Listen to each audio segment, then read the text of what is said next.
You don't know how powerful you are until everything and everyone you leaned on is taken away.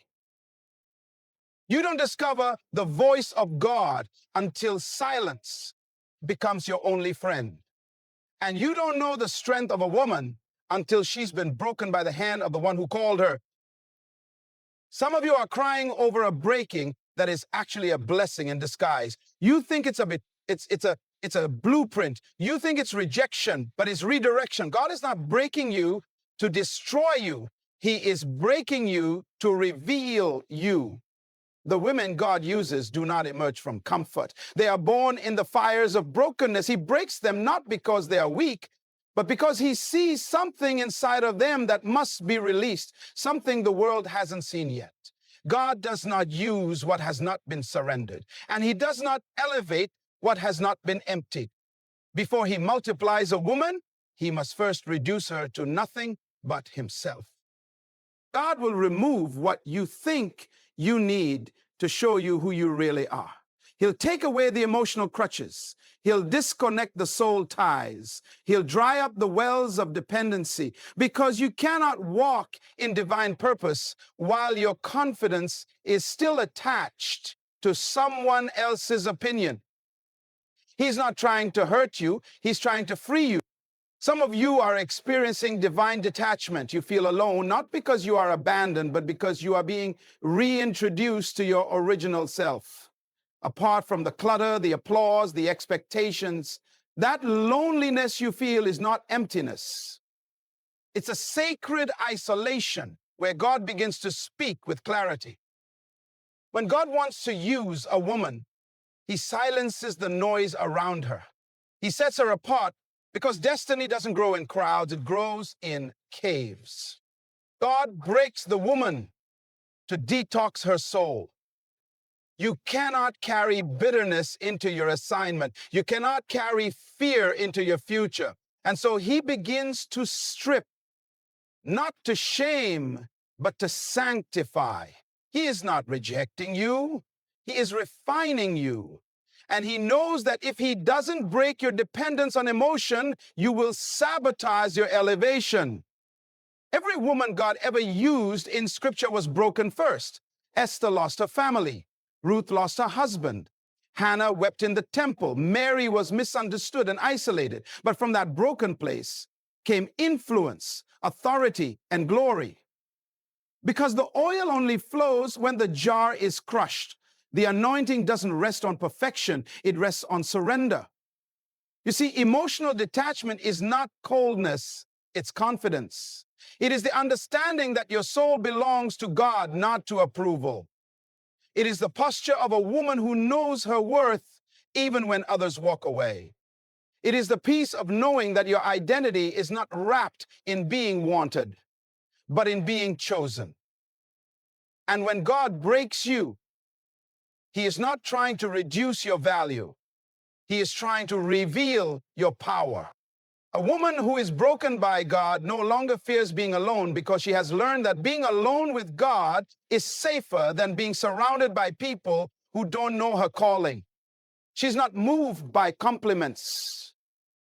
She's not controlled by criticism. She doesn't chase validation. She carries vision. And the breaking has taught her that true love begins with alignment, not attachment. You must understand, God breaks the woman he wants to trust. Because brokenness is not about damage, it's about dependence. Can you still say yes when it hurts? Can you still trust him when the plan makes no sense? Can you still believe when the door closes? That's the woman God uses. The one who has wrestled in the dark and come out with her purpose in hand. The one who has bled in secret but stands in strength is the one who has been emptied of self so she can be filled with heaven. And here's the mystery. When God breaks you, he doesn't leave you in pieces. He rebuilds you stronger, wiser, purer, and more powerful than you were before, because he knows if he can trust you with pain, he can trust you with purpose. If he can trust you with loss, he can trust you with legacy. And if he can trust you with isolation, he can trust you with influence. Brokenness is not a sign that God is displeased with you. It is a signal that He is preparing you for something greater than yourself. When God desires to use a woman for His divine assignment, He does not begin with her strengths. He begins with her surrender. And surrender only becomes authentic when it is birthed through brokenness. You see, the vessels God uses must first be emptied. They must be purged of pride, stripped of self-reliance, and disconnected from false security. Because what God pours into a woman cannot coexist with what the world has poured into her. When God breaks a woman, He is not shattering her value, He is unveiling her capacity. That breaking is a holy operation. It's the hand of the potter reshaping the clay. Many women cry out for purpose, but few realize that purpose is preceded by pruning. Before you can carry the weight of destiny, you must be light enough to rise. And that means God will allow life to press you, shake you, and stretch you, not to destroy you, but to detox you. He breaks the fear off. He breaks the approval addiction. He breaks the comfort that keeps you passive, because He knows that a woman who is too full of the world cannot carry the burden of heaven. This is why brokenness is not punishment, it's a process. A necessary divine process where God isolates you, quiets you, and begins to do His deepest work. That pain you feel is not pointless, it is purposeful. God is emptying your soul so He can fill it with vision. He is breaking your habits so He can build your holiness. And when the process is complete, what emerges is not a wounded woman. It is a warrior refined by fire and ready to walk in divine authority. When God sets His hand on a woman for divine assignment, the first thing He often does is remove the familiar. He disconnects her from the places, people, and comforts that once gave her identity. Because God refuses to let His daughters find security in anything other than Him. Detachment is not cruelty, it is clarity. He begins to untangle her soul from things that dulled her discernment, from voices that shaped her more than His word, and from relationships that fed her feelings but starved her spirit. He calls her away so He can call her deeper. There comes a moment when God interrupts everything. He will dry up the well that once refreshed her. He will close the door that used to open with ease. He will silence the affirmation she once depended on, not because He is angry, but because He is jealous for her full attention. God knows that if her identity is still rooted in titles, attachments, and applause, then she is not yet free, and He cannot build purpose on a foundation of false belonging. What God is doing in that season is establishing something eternal. He is showing the woman who she truly is, without the mask, without the mirror, without the noise. He is introducing her to the version of herself that does not flinch when others leave, that does not crumble when seasons shift, that does not compromise when pressure mounts. He is anchoring her in identity, not shaped by culture or crisis, but by covenant. And it is in that sacred detachment that she becomes dangerous to the enemy, because now she is no longer distracted. Her confidence no longer comes from being needed. It comes from being known by the one who made her, set her apart, and called her before she ever took her first breath. When God begins to break a woman, it is not to expose her weakness, but to reveal her hidden strength. Brokenness becomes the mirror through which she finally sees the depth of what God placed inside her. Often we think strength is found in holding everything together, in appearing unshaken, in doing and achieving. But the truth is, divine strength is discovered when everything external fails and the woman realizes that what's within her is greater than what she lost. God uses brokenness to remove the outer shell of performance, perfectionism, and pretense. He allows life to press her so that the treasure within can be uncovered. It is in brokenness that the woman stops measuring her worth by what she does and starts recognizing her worth by who she is. The storm doesn't reveal her fragility, it reveals her endurance. The loss doesn't define her failure, it reveals her faith. The rejection doesn't determine her value, it reveals her vision. What looked like a breakdown was actually a breakthrough in disguise.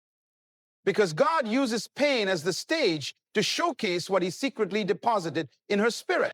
She begins to realize that her value was never in the applause, the relationship, or the position. It was always in her identity. And once she sees it, she can never unsee it. She starts moving differently. She stops begging to be chosen because she remembers she was already called. She stops waiting for permission because she understands she was already appointed. God uses brokenness to break the illusion of limitation. The cracks in her heart don't mean she's useless. They mean the light can now shine through. She is not less because she's been broken. She is more because now she walks with the awareness of the power that was buried deep inside her all along. God does not trust what he has not tested, and he does not use what he has not broken. When a woman is called to carry something eternal, she must first be proven in the secret places. Heaven does not hand out assignments based on desire alone. It responds to endurance, integrity, and surrender. The breaking becomes the qualification. It is the divine examination that determines whether the woman can steward the weight of the calling without being destroyed by it. God does not break her because she is fragile. He breaks her to prove that she is unshakable. Testing comes before trust. Before Joseph ruled in Egypt, he was betrayed, sold, and imprisoned. Before David wore a crown, he ran through caves. Before Esther saved a nation, she was taken from everything familiar. And before a woman can lead, speak, build, nurture, or influence on God's behalf, she must first walk through seasons where everything seems to be falling apart. It is not punishment, it is preparation. God allows it so that when she stands in her calling, she will not flinch under pressure and she will not fold under criticism. The testing strips away every counterfeit motive. It reveals whether she is still doing it for applause or if she is doing it for alignment, whether she is pursuing purpose to be seen or because she was sent. God does not entrust divine influence to a heart that is still entangled with the need for human approval. So he tests her in silence. He watches how she responds to delay. He observes her attitude when doors close. And if she remains faithful, worshipful, and obedient in the dark, then he knows he can trust her in the light because she did not let the pain change her posture. And she did not let the fire consume her purity.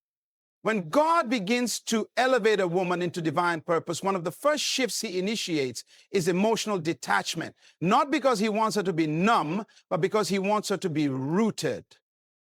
Emotions are powerful, but they are never meant to lead. And when a woman is too emotionally entangled with people, opinions, or her past, she becomes vulnerable to manipulation and distraction.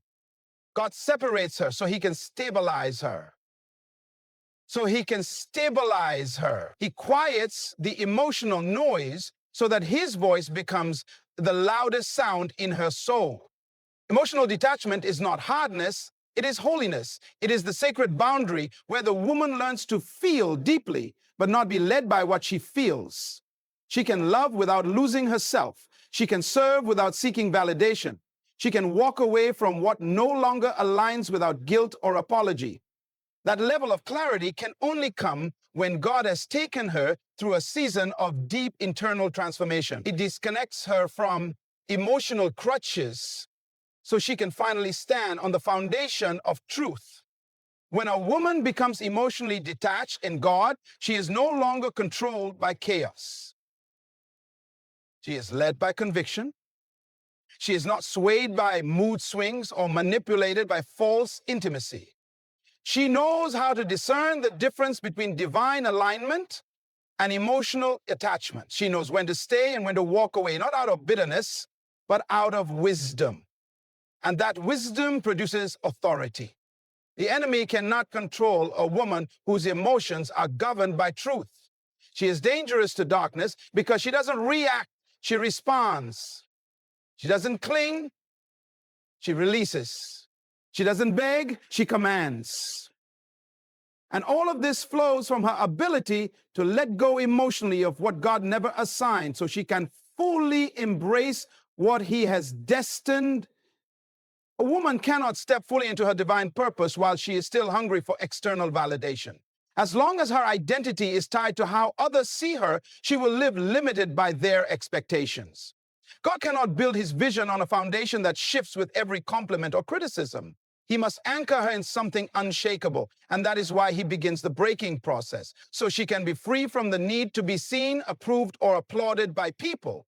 Until a woman is no longer controlled by the fear of rejection or the desire to be accepted, her purpose remains buried beneath performance. God wants to birth something eternal through her, but it cannot coexist with insecurity. The calling is too heavy to be carried by someone still questioning their worth. So he takes her through seasons where the affirmation stops, the praise disappears, and the applause goes silent. He does this not to punish her, but to reveal that her value was never in those things to begin with. He shows her that who she is in the secret place is more important than how she appears in public. When the approval fades, her identity must remain. That's the woman God uses. When a woman no longer needs validation, she becomes powerful. She no longer alters her message to gain followers. She no longer compromises her standards to be accepted. She no longer diminishes her light to make others comfortable. Her confidence is not arrogance, it's alignment. She knows who sent her. She knows who called her. And because of that, she can walk away from anything that doesn't reflect her assignment. Her yes to God becomes louder than her fear of being misunderstood. And in that place of inner security, God releases the fullness of her purpose. When God breaks a woman, it is not to weaken her, it is to awaken her. He is calling forth the treasure he placed in her spirit before time began. There are gifts, wisdom, discernment, resilience, and authority buried beneath layers of pain, fear, and false identity. The breaking is how God digs through the surface to uncover the gold. Most women don't even realize what they carry until something shakes their world. It's in the breaking that the oil begins to flow. It's in the loss that the voice of destiny becomes clear. What feels like the end is often the beginning of divine revelation. God already placed everything she needs within her, but it must be revealed. And revelation only comes through brokenness. She doesn't discover her power when life is easy. She discovers it when she survives what was sent to destroy her. That's when her purpose begins to speak. That's when her spirit starts to lead. That's when she starts looking outward for strength and starts drawing from the well inside of her. The pain doesn't define her. It exposes what was always there. There is a woman inside the woman. Stronger, wiser, bolder, more aligned with heaven. But she cannot emerge while the outer woman is still wrapped in fear, shame, and approval seeking. So God begins the divine surgery. He allows the disappointment, the heartbreak, the isolation, not to punish her, but to peel back the layers and introduce her to who she really is. The enemy wants her to